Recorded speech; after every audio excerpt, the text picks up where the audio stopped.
Evet sevgili dostlar, Burak Bayram'la satın alım tecrübesinin yeni bölümü için İstinye Park'tayız. Uzun zamandır aklımda olan bir marka vardı. Bunu almak istiyordum ve sonunda karar verdim. Burak'a da telefon açtım. Hadi dedim gidiyoruz. Moğlu Mücevherat'taki dostlarımızla da konuştuk. Ve neredeyiz Burak? Piaget Butik. Piaget Butik. İstinye Park. Biraz sürpriz olmuş olabilir. Uzun zamandır Orabox'ta da çok yer bulan bir marka değil. Doğru. Ama uzun zamandır da bizim aklımızda olan bir Kesinlikle. marka. Burak'ın tabii yardımlarıyla bakalım içeride neler yaşayacağız.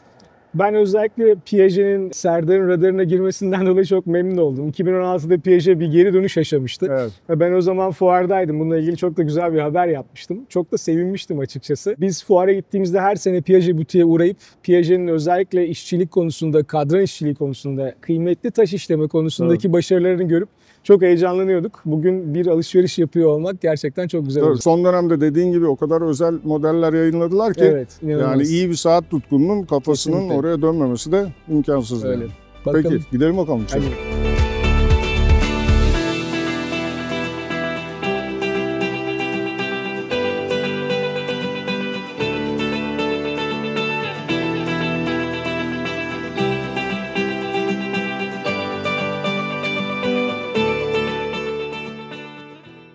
Evet, Burak Bayram'la satın alım tecrübesine devam ediyoruz. Piaget Butik'teyiz. Sevgili Songül Hanım'ın misafiriyiz. Merhabalar. Merhabalar, hoş geldiniz Hoş Serdar bulduk. Bey, Burak Bey hoş geldiniz. Sonunda gelebildik. Çok şükür.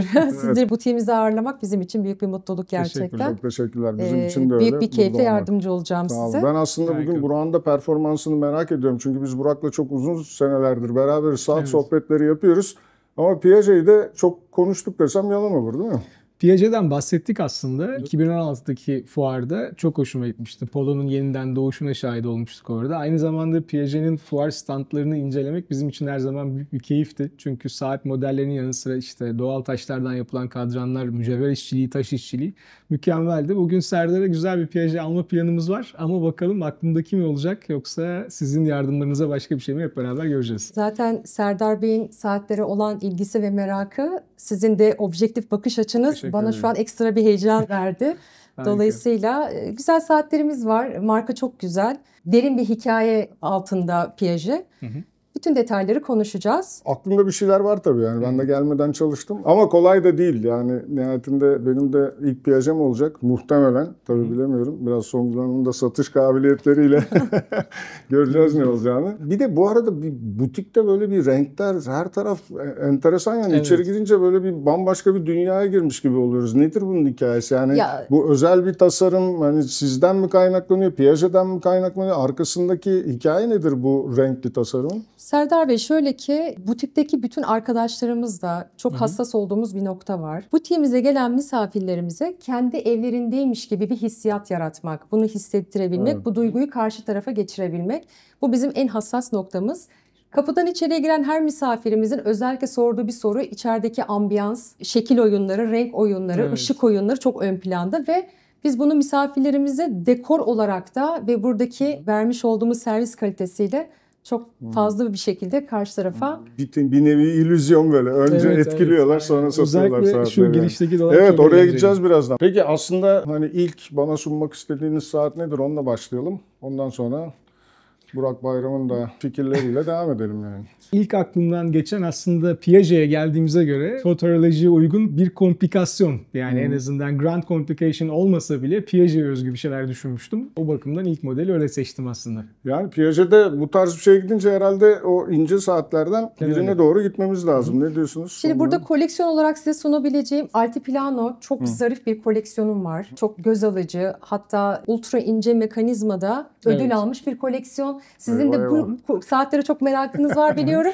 İlk göstermek istediğim koleksiyonlardan bir tanesi. Hemen akabinde Burak Bey'in de çok beğeneceği bir koleksiyon ama bence Altiplano'yu daha çok öne sürecek.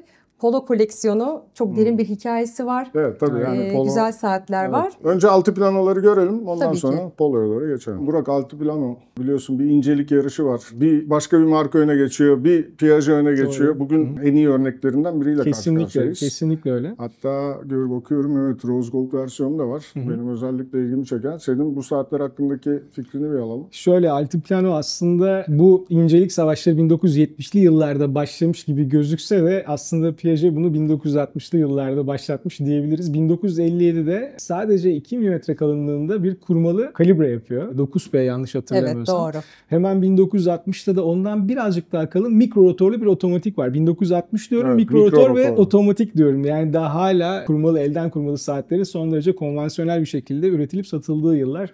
Dolayısıyla aslında savaşı çıkaran Piaget diyebiliriz yani. Peki Songül Hanım, bu özellikle altipiyanoları, bu ultratin ve arkasında horolojik bir değer var nihayetinde. Çok basit saatler değil bunlar. Yani sizin gözünüzde nasıl bir profile uygun eşleştiriyorsunuz bu saatleri? Böyle Serdar Bey, Altiplano diğer koleksiyonlarımıza nazaran biraz daha klasiğe yakın, zarif görünmek isteyen, zarif bir saati bileğinde taşımak isteyen misafirlerin saati aslında. Evet. Bir de fark yaratıyor değil mi? Fark yaratıyor. Kolay kolay eşi benzeri olmayan bir saat Kesinlikle. yani. Yuvarlak kasa olmasına rağmen çok sıra dışı aslında bir gösterişi var bu saatin. Yani bileğe takıldığı zaman hani birinin bileğinde gördüğünüzde merak uyandıracak bir kasaya sahip. İşte ultra ince olması, mesela şu rose gold'u dilerseniz bileğinize bir takalım. Ben de Toplam aslında bir ultratinle dolanıyorum ama bu tabii ultratin Evet. daha da ultratin yani. Hemen 4.3 deneyeyim. milim kalınlığında. Neredeyse ikinci bir cilt hissiyatı verir Değil mi? bileğinize Doğru. taktığınızda. Ya işin doğrusu bundan biraz daha hani bu Piaget'de de benzeri olduğu için söylüyorum. Biraz daha inceldiğinde artık böyle saat özelliğini falan Olmuyor. sanki Evet, kaybediyormuş evet, gibi aynen, geliyor. aynen Bu da efsane oldu yani. Peki gerçek bir saat tutkunu, gerçek bir saat müşterisi niye Piaget saatleri tercih edecek? Yani ben burada Burak'ın da fikrini alacağım bununla ilgili ama yani butiğin tabii başında olan, butikte çalışan biri olarak yani niye Piaget saatleri biz tercih edeceğiz? Aslında Piaget'in bir doğuş hikayesi var. Evet. 1874 yılında Piaget ailesi tarafından kurulan Piaget birçok konuda, birçok koleksiyonda fark yaratan bir marka. Aslında İsviçre'nin lüks mezon markası. Evet, doğru. Yani in-house olarak çalışıyor olması, mekanizmayı kendi üretiyor olması, kuruluş yıllarında birçok şu an bilinen markaya mekanizma parçaları üretiyor olması Evet, doğru. en büyük fark diyebilirim bu marka için. Şu anda mesela bileğinizdeki bütün, yani saatteki bütün mekanizmayı marka kendi üretiyor. In-house olarak çalışıyor. Keza altın evi, yani altını Evet. bile eriterek bu forma sokabilmek yani birçok markada görülebilir bir şey değil. Dolayısıyla her şeyden ziyade mekanizmayı in-house olarak kendi üretiyor olması bence en büyük fark. Bunu bilen misafirlerimiz zaten markayı çok kafalarında oturtarak geliyorlar butiğimize. Hangisine servis vermek daha zor? Hani Serdar gibi, Burak gibi bu işi biraz daha bilen, teknik detaylar falan işte tarihi, yoksa daha az bilgisi olan konuyla Güzel çok bir saat almak istiyorum. evet, güzel bir saat almak Ya, istiyor. Ben bir satıcı olarak Burak Bey ve sizin gibi misafirlere servis vermeyi, satış Tercih yapabilmeyi ederim tercih ederim. Evet. Çünkü zaten bilen, markanın anatomisini, doğuş hikayesini bilip, mekanizmadan anlayıp gelip ben doğru Kolaylaştırmaya yerdeyim. çalışıyor işini. Evet, Burak Bey'den de şu periferik mi deniyor buna, bu Evet, rotorun bir rotor hikayesini alsak etrafında yani ya. bir de bunu buradan seyredebiliyor olmak, yani periferik rotorlar daha önce gördük Kesinlikle. arkada dönen ama Doğru. bir de bunu koluna, bu insana şey gibi olur yani, oyuncak gibi olur. Serdar güzel Bey, bu yani. arada bu saatte de şöyle bir durum söz konusu. Kasa kalınlığı 4.3 diye konuştuk ama rotor olayına değindiniz. Neredeyse bütün mekanizmayı görüyorsunuz. Evet, değil mi? Saatlerin arkasında rotorun bir arka plakası olur. Bu saatte öyle bir durum söz konusu değil. Değil. Hı hı. Evet. Hemen diğer saatten örneklendireyim hatta size. Arka tarafta bir kapağı var. Bütün mekanizma bu kapağa mıhlanmış durumda. Evet. Ve hemen- Aslında o bir kapak değil yani. O bir Evet, kasa. Evet. evet. Saatin kasası diyebiliriz. Ön tarafa da baktığınız zaman bütün mekanizmayı görüyoruz. İşte rotor detayları, yuvarlak kasa içerisinde mekanizmanın ön planda olması. Bir de Altiplano'da altın ön planda. Evet. Beyaz altın ya da roz altın olarak üretiliyor. İşte 60 yıllık Piaget'in mirası. Ultra ince saatlerde ödül almış bir koleksiyon. Tabii bu konuda da hiçbir markayla yarış halinde değil işin doğrusu Piaget. Ama Altiplano denilince Piaget'in mirası ve ikonik koleksiyonu diyebiliriz. Evet. Şimdi şöyle yapalım. Tabii yani çok güzel saatler de yani bütçe olarak da Evet. ulaşması da çok kolay değil. Biz Songül Hanım'la şu bölümün bir başında iki sohbet edelim. Tamam. Sen de bize polo koleksiyonundan Biraz bir şeyler hazırla. hazırlık yapayım ben. Ondan sonra tekrar masada buluşalım. Harika olur.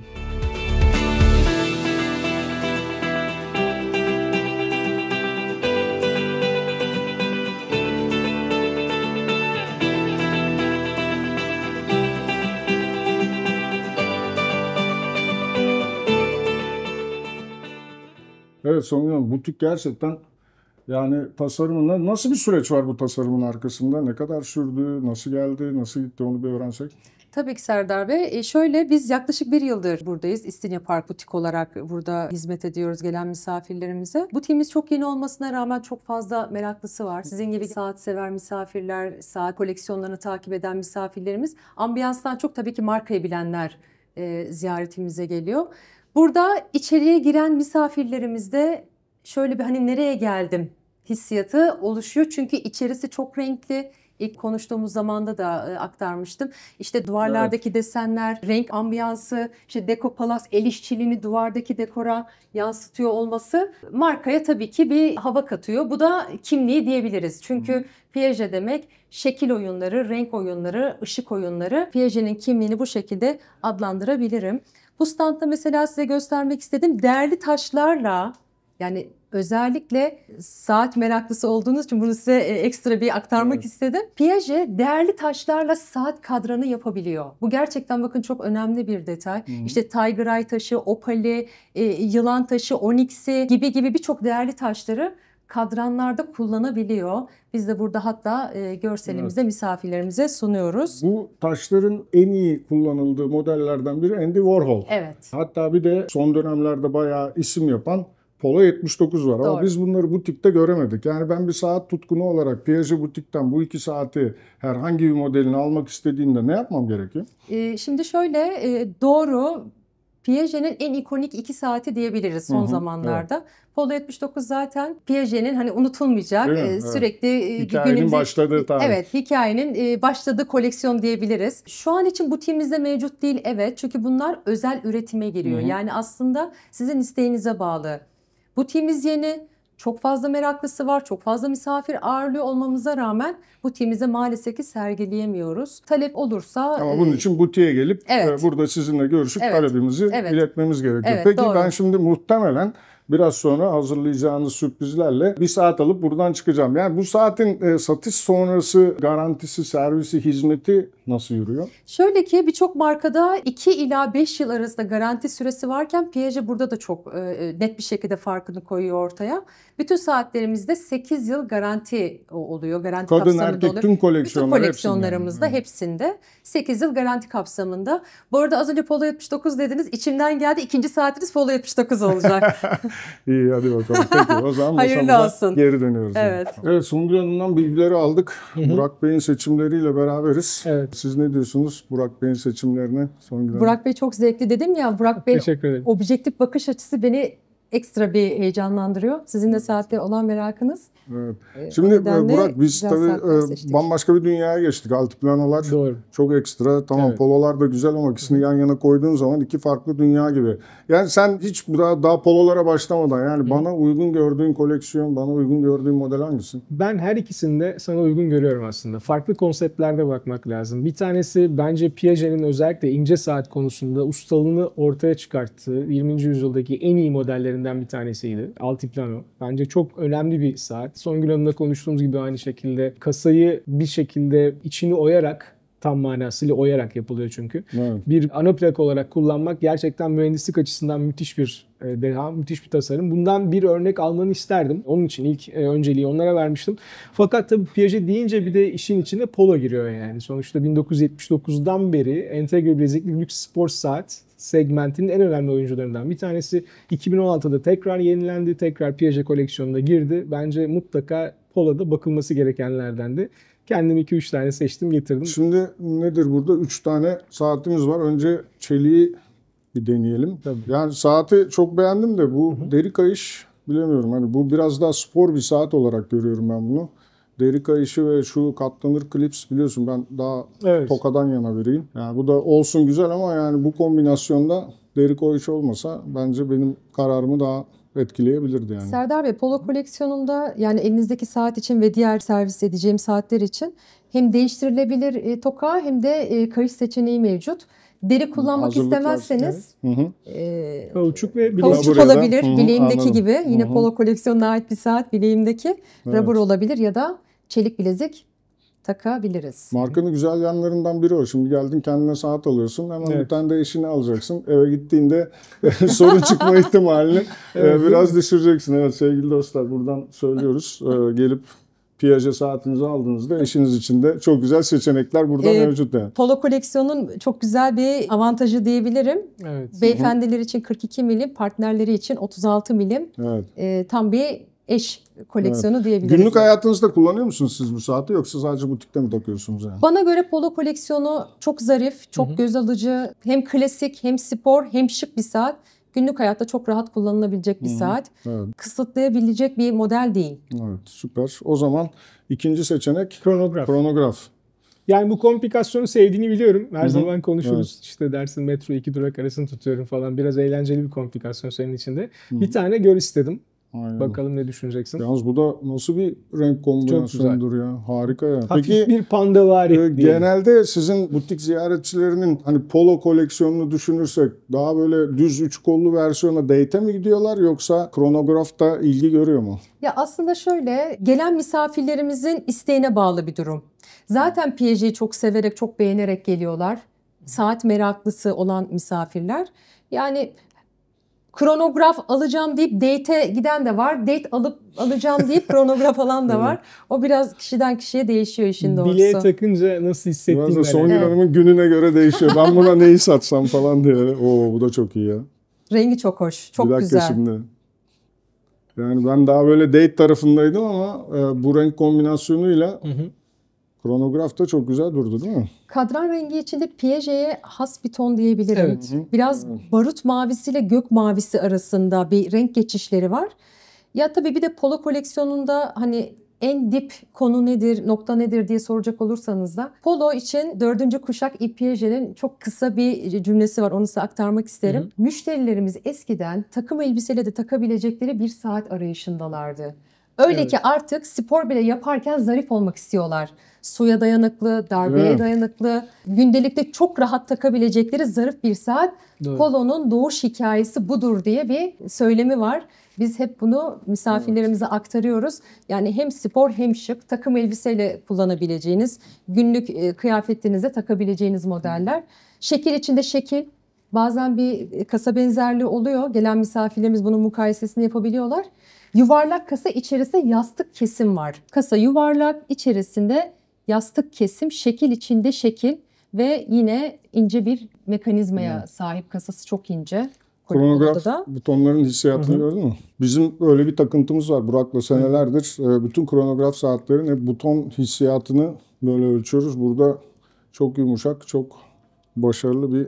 Kolon çark Uygulama var. koordinatörünü Evet. hissediyoruz burada. Yani bu da çok güzel ama yani ben altın saatte biliyorsun daha böyle full altın, komple altın tercih Evet, ediyorum. evet. Gerçi bunun da bileziği muhtemelen var değil mi? Onun bileziği şöyle ki bayanda evet ama erkekte Erkekte şu an yok mu? için yani sipariş oluşturmamız gerekecek. Sipariş oluşturabiliyorum sizin için. Bu da çok güzel. Yani bu kasa formunu çok seviyorum. Bence en öne çıkan tasarımlardan biri bu. Özellikle tarih penceresinin yerleştirmesi kısmında bence diğer markaların örnek alması lazım. Yani. Evet. Gayet başarılı. Şimdi Burak Kesinlikle. çalışmış bir şeyler. Bana özel saatler çıkarttı ama yani beni böyle daha hani heyecanlandıracak falan limitli arkasında bir hikaye olan bir şeyler yok mu? Sonra Anahtar Aslında Serdar Bey kelime var ama sona bıraktım ben onu. Önce güzel olan şeyler hep sona kalır ya onu sona bıraktım. Biraz böyle bir heyecan yaşayalım diye. Tamam, o zaman biz Burak'la şöyle butiğin içinde bir tur Tabii atalım. ki. Sona bırakılan saati de birazdan gelip görelim. Çok beğeneceğinizi düşünüyorum. Peki o Şimdiden zaman söyleyeyim. geliyoruz. Birazdan geliyoruz. Tamamdır.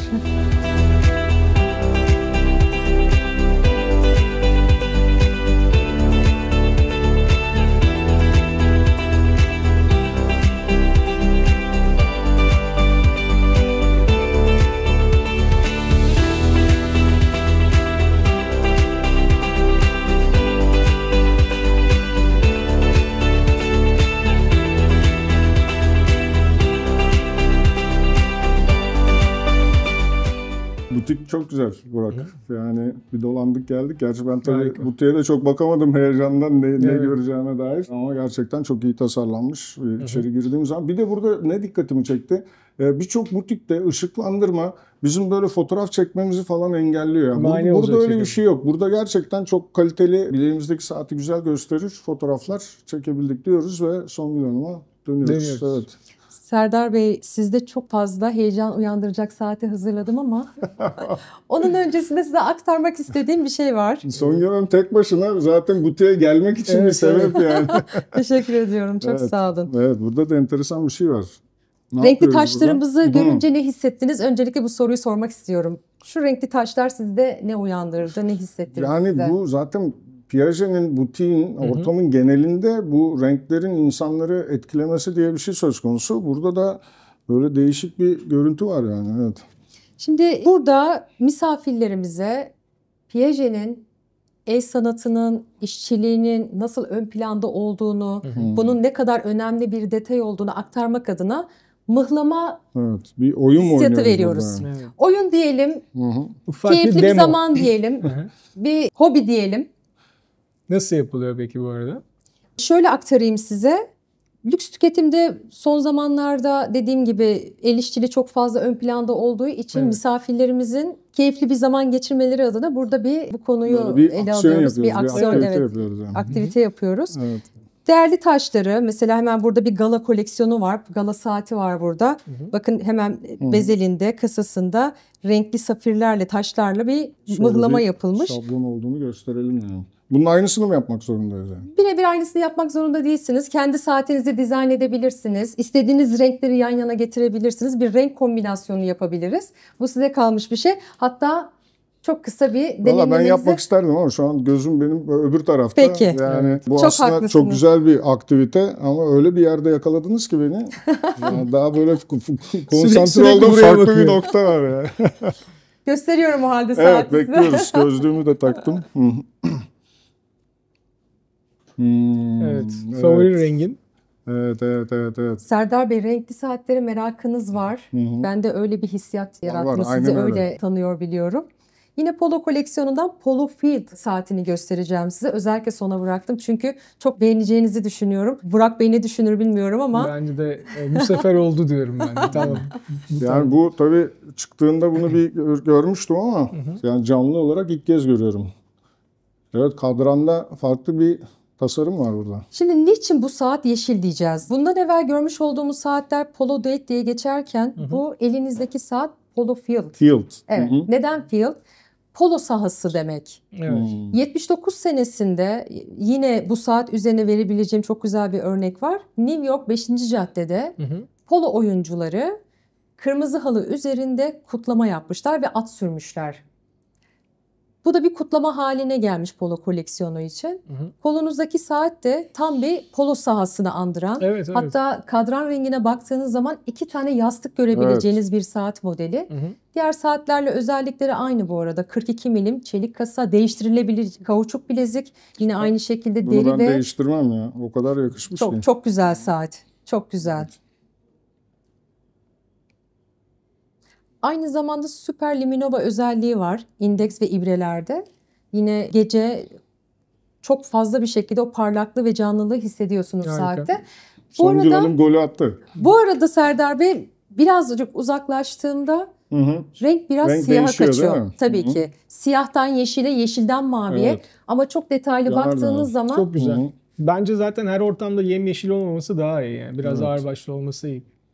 Bence kauçuk kayışla alınabilecek en iyi saatlerden biri olmuş Kesinlikle. yani. Tartışmasız. favori saatim. Ben de çok Evet. beğeniyorum. Piaget'in tabii işte koleksiyonu gayet geniş ve özel saatler var. Ama birincisi, şimdi bu benim için bir giriş saati olacak. Yani Evet. polo ve özellikle polo date'te kalmakta bence fayda var. Ben kronograf seviyorum ama o kombinasyon da çok güzel olmuş, renk kombinasyonu. Ama yine de hani benim aklımda da polo date vardı. Bu tabii bunu beklemiyordum. Polo date'i hani çelik tarafında hangi rengini seçerim falan derken şimdi burada ekstra bir seçenekle Güzel bir karşılaştık. Çok beğeneceğinizi Rengini bile düşünüyorum. söyleyemiyorum yani. Ne renk olduğunu bile tam çıkartamıyorum. Çok koyu, çok güzel bir yeşil yapmışlar. Evet, İç içe geçmiş 2 tane kaşın, minder tarzı form var. Enine yapılmış çizgiler, sunray, güneş ışını deseniyle birlikte bence eşsiz olmuş yani. Başka hiçbir kadrana da benzetemedim. Yeşilin tonunu da çok beğendim. Olması gerektiği gibi bir yeşil. Ne çok koyu ne çok açık. Aynı zamanda Songül Hanım dediği gibi belli bir mesafeye kadar yaklaşmayınca siyah gibi gözüküyor. Bu da bence bir avantaj. Daha çok yönlü, kullanıma uygun. Bence neden olmasın yani. Evet, bunun su geçirmezliği falan. 100 metre Hı. su geçirmezliği. Güç rezervi de 50 saat bu arada. Hiç kolundan çıkarmayacağım bir saat. Direkt 60 saat gidiyorsun güç ya. rezervi. Evet. 100 Post metre su makinesini geçirmezliği. alabilirsin. Hazırladım. Hazır Saklıyorum sizin için. Evet.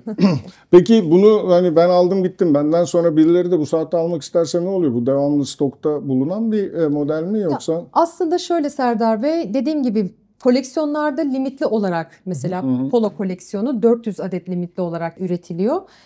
Şu an için stoğumuzda 1 adet olarak mevcut. Onu özellikle size aktarayım. Evet. Benim için önemli bir detay bu. Evet. Sen hep sorarsın bu soruyu. Doğru. Evet. Tabii bir üretim süreci muhakkak var.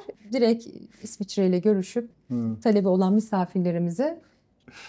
Vallahi Songül Hanım durdu diyorum ya son saniyede yapılması gerekeni yaptı yani. Evet. Var mı Burak bu Piaget ile ilgili özellikle bizi izleyenlere aktarmak istediğin son bir mesaj? Öncelikle herkese tavsiyem mutlaka butiğe gelsinler. Evet. Buranın atmosferini görsünler ve Piaget'in koleksiyonuna da baksınlar isterim. Çünkü gerçekten çok güzel saatleri var. Altiplano ya da Polo fark etmez. Her ikisi de bence bakılması gereken modeller. Bunun dışında çok güzel kadın modelleri de var. Tabii biz erkek olarak belli bir noktaya kadar onlar hakkında fikir sahibi olabiliyoruz ya da fikir yürütebiliyoruz. Ben videodan sonra o kadın modellerine bakmak zorunda kalacağım zaten. Eve öyle tek başına gözüküyor. kutusuyla gidersem Doğru. sıkıntı olabilir. Yani o açıdan da gerçekten çok güzel alternatifler bulunabilir. Piaget'in tabii bir de mücevher bağlantısı var. Biz o da tabii o konuya önemli. çok giremedik ama Evet. yani müthiş de bir mücevher koleksiyonu Evet. var burada. Songül Hanım Kesinlikle. bana biraz onlarla ilgili bilgi verdi. Doğru. Farklı taşlar, farklı hikayeler. O da çok özel bir nokta. Ben de bir Piaget alacak olsam ben de kendime bir Polo alırdım. Field özellikle çok beğendim renk ton açısından. Ben çok yeşil kadran meraklısı değilimdir. Serdar'la bu zaman zarfında bunu hep konuşmuşuzdur. O yeşili çok sever. İlk popüler olmaya başladığı zamanlardan beri kullanır. Bu yeşil çok güzel olmuş gerçekten. Zaten saat güzel. Yani spor şık segmentine uygun, kolay değiştirilebilir kayış var ki yeşil kauçuk kayışta kullanacağından eminim. Su Tabii, geçirmezlik 100 tartışmasız metre. ya. Yani bence güncel her türlü kutuya tik atan gayet başarılı lüks spor şık segmentinde harika bir örnek. Üstelik özgün yani. Sokakta çok sık görebileceğim bir modelde değil yani. Evet. Kısa bir zaman sonra Piaget ile bir etkinliğimiz de olacak. Songül Hanım o konu üzerinde çalışıyor. Kendisinin misafiri olacağız. Çok da güzel bir ortam olacak. Biz Songül Hanım'ın da potansiyel Piaget müşterilerine son mesajını alalım ve videoyu kapatalım. Sizleri burada ağırlıyor olmak bana gerçekten büyük bir mutluluk verdi. Çok keyif aldım. Zaten saat merakınız çok fazla biliniyor. Ben de sizi sıkı bir takipçiniz olarak. Sağ olun. Çok teşekkür ederim. Keyifli bir sohbetti, keyifli bir servisti benim için. Burada tabii ki bizim için en önemli şey gelen misafirlerimize buradaki sıcaklığı hissettirebilmek. Evet. Daha çok müşteri satıcı olarak değil de hani arkadaşça yaklaşabilmek, iletişim kurabilmek, empati kurabilmek. Burada en büyük hassas noktamız da cömert olmak. Cömertten kastım şu. Gelen misafirlerimize ilk konuştuğumuzda da ifade etmiştim, dile getirmiştim. Gelen misafirlerimize kendi evlerindeymiş hissiyatını verebilmek. Hani burada uzun soluklu vakit geçirebilecekleri bir alan sunmak, sıkılmadan işte burada workshoplar yaparak, jam settingler yaparak, işte çizim atölyesinde bir tasarlama işleri gibi. İçeride çok da güzel bir VIP odamız var. Biz hani çekim ortamını ayarlayabilmek için Songül Hanım bizi orada misafir edecekti ama çok çekime uygun değildi. Evet. Ben her geldiğimde de beni genelde içeride ağırlıyorlar. Orası da çok güzel. Videonun içinde biraz vakit geçirdik. Onları da ekleriz. Biz yani o sizin sıcaklığınızı gerçekten burada hissettik. Teşekkür Her ne ediyorum. kadar bir çekim ortamı da olsa kendimizi evimizde gibi hissettik. Çok teşekkür ediyoruz bizleri ağırladığınız için. Tüm Piaget ve Molu Mücevherat ailesine teşekkür ediyoruz. Bu ortamı bize sağladıkları için. Songül Hanım benim saatimi hazırlıyor. Hayırlı olsun. Sağ olun. Çok teşekkür ederiz. Şans getirsin size. İyi günlerde keyifle kullanın. Çok teşekkürler. Gerçekten vallahi çok anlamlı oldu bizim için de. Sağ büyük olun. bir keyifle kullanacağınız, takacağınız bir saat olduğunu düşünüyorum. Evet. Beğenmenize çok sevindik. Hayırlı olsun Sağ olun. tekrardan. Çok teşekkür ediyoruz ve tüm saat sever dostlarımıza da bir sonraki videoda görüşmek üzere diyoruz. Görüşmek üzere, iyi hafta sonları.